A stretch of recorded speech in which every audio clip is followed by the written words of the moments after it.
Hello YouTube, it is Championdjk coming at you again with another video, and today I've got some Matchbox Collectors cars to show you today. And I've been kind of neglecting this. I've been kind of piling these up a little bit, and it is time to open them up and check them out. So these span, I believe, over a couple of different sets.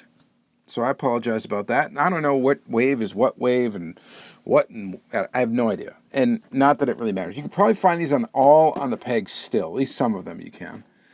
But let's check them out. So I guess let's start with this Toyota Celica GT Liftback.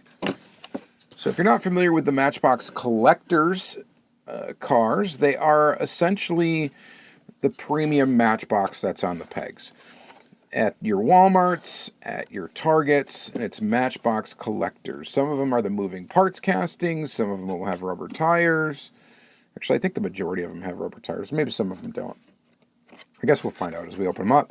I think there's going to be, I'm guessing, 20 cars for the year of 2024. So that's what that means down there. And they do still come out in waves. And I think it might be 4 waves of 5. But I could be wrong. And sometimes am. Very rarely. All right. So they come with a little match box, which is actually kind of cool. I like boxes. I think they're kind of neat. If there's a storage option for the car, which in this case, nah, not really, because the car would just rattle around in there. But here's this 74 Toyota Celica GT Liftback, and it is a new casting, I believe. I believe it's brand new. I don't think we've seen it before. If we have, my bad. This does have rubber tires. Got a little bit of chrome missing on one of the wheels. It rolls super smoothly. These are going to be fully detailed. Very much in the way that Hot Wheels Premiums are, so they do have a little bit of a, at times, like a dot matrix-y kind of look to the graphics. Orange car, the hood opens that way, and we got detailed engine under there. So typical with these are going to be, a lot of times they will use a moving parts car. They will be metal body, plastic base, rubber tires, and if they do have like an opening hood, they typically will have detail in there as well, and all over deco. So kind of a neat little car. I don't know that I'm terribly excited about it, or that necessarily the proportions of this car look all that great. I'm trying to think of, I think it should be a little bit more flattened, maybe.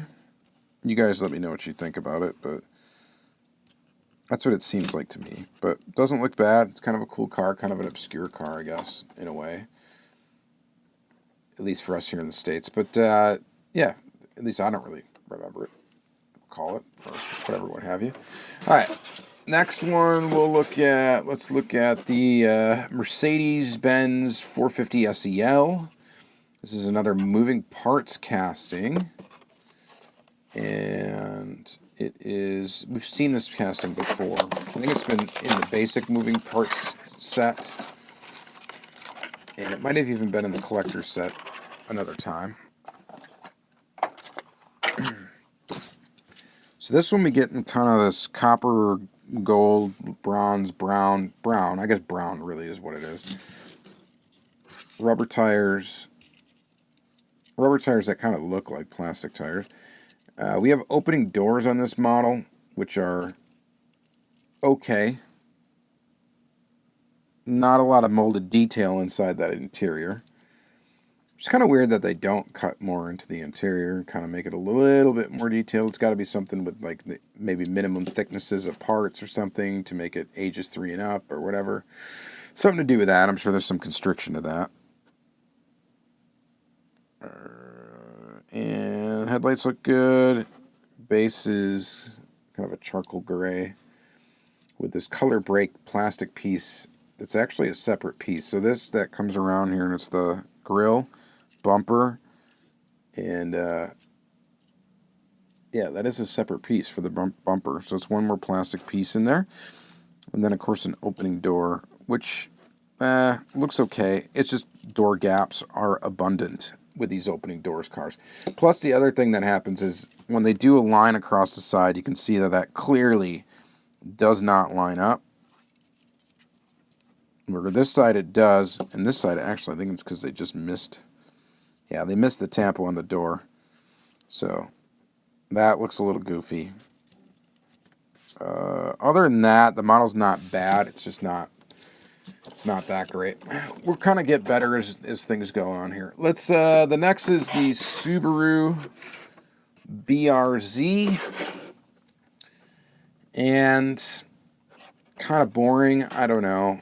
These cars look cool in person. I've yet to kind of see a cool one in diecast. So let's take a look at that one.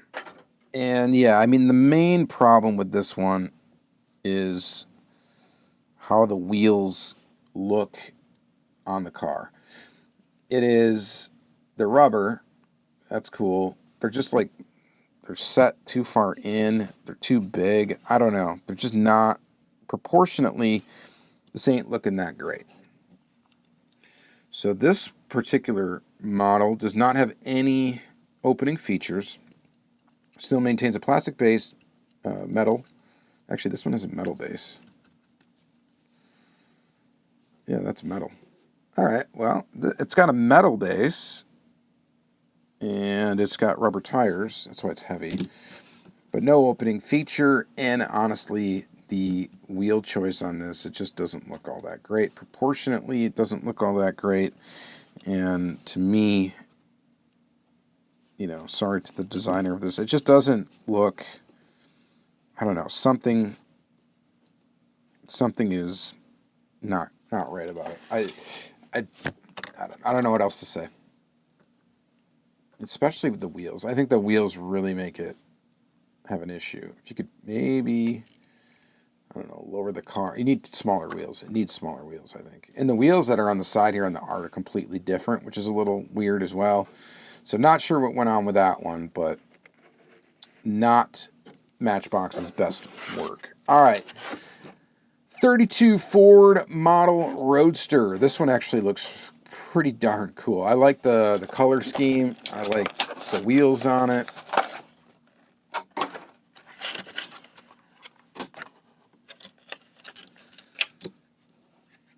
And the wheels are rubber. This is another metal base car. Metal base, metal body.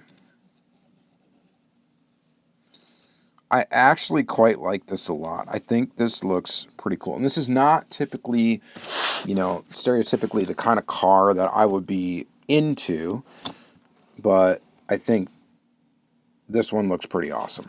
I like it. I think it's neat. You guys let me know what you think. This says details up front, of course, details all over. I like the wheels. I like the rims. I think it looks awesome, and it's got a Ford V8, so that is nifty as well. Rolls real good. It's convertible. You really don't get much detail in there, again, but constraints of manufacturing these cars. So, it's pretty cool. I like this one a lot. Actually, this is my favorite one that we've opened so far. Next is this fella here, the 1969 Audi 100 Coupe S. This one has been just hanging on the pegs. It's really easy to find. Seems like there's a lot of these out there just still chilling. So if you want one of these, that's an easy grab.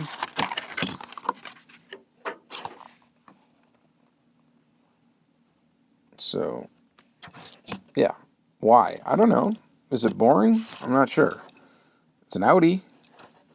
I think it looks kind of cool. It looks kind of similar, in a way, to the overall shape of this car. But this is much more attractive, I think, than that Celica. I like that just swooping back there. That's just the fastback that goes to no wing or anything, or no turned up nose, or whatever you want to call it. This also has a metal base. So, metal base. Metal body, no opening parts, which is totally fine with me. We've got details up front, details in the back. I think this is a pretty good model. Now, this has been a peg warmer. I will tell you that there's a lot of them out there that are not exactly rushing to buy this Audi. Is it an obscure kind of Audi? Maybe. Did they do okay proportionally with the car? I can't really answer that because I'm not really familiar with the real car. I can say that with a lot of Matchbox, stance-wise, they just look like they sit a little bit too high. You know, it just seems like either the wheels are just slightly too big in proportion to the car, or they sit up just a little bit too high. And I think that would be the only thing that would really make these things look a little better, is if they worked on some stance on some models to get them to really, you know, really come together and look good. That's my opinion, and you may disagree, but you shouldn't, because I think it's right. So, metal base, metal body, cool model. I quite like that one. That was my new favorite in this whole set. All right, next is the Mercedes-Benz Unimog U300. And honestly, when I saw this originally, I'm like, is that a chase? I've never found a chase in them. Do they have chases in these? I know they have them in moving parts. And I know they have them in basics, right?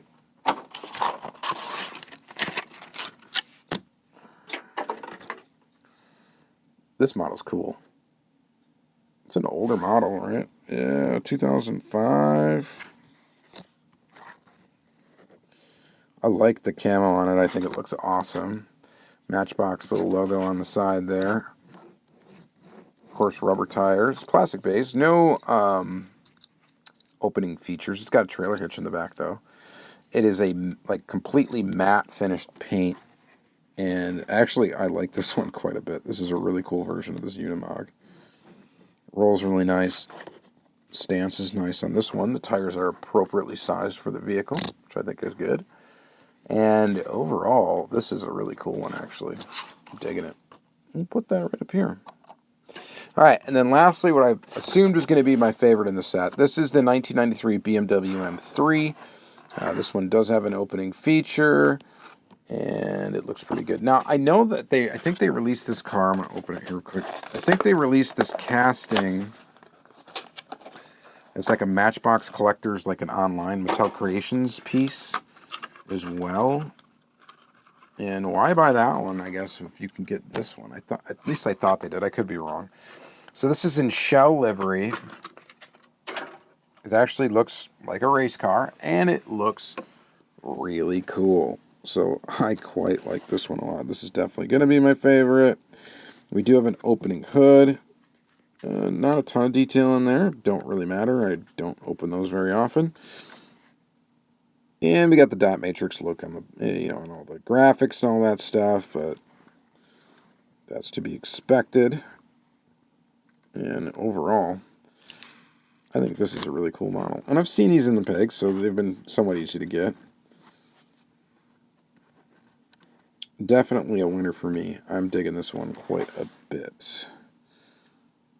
And copyright date's 2021 with this casting, so it's not new by any means, but it is awesome. So I am digging that for sure. All right, so that's your Matchbox Collectors. You guys let me know what you think, of course, in the comments down below. Love to hear your opinions on these models and what you thought was maybe the best, what you thought was maybe the worst. Do you typically buy these? I don't know. I'm going that shell one's definitely the coolest. The Unimog's really cool. The Audi 100 is really cool, and so is that Ford model Roadster. The other three cars, I don't know. The Celica could be cool. The color's ugly. Whatever. All right, so that's it. Thank you guys very much for watching, and have yourself a great day.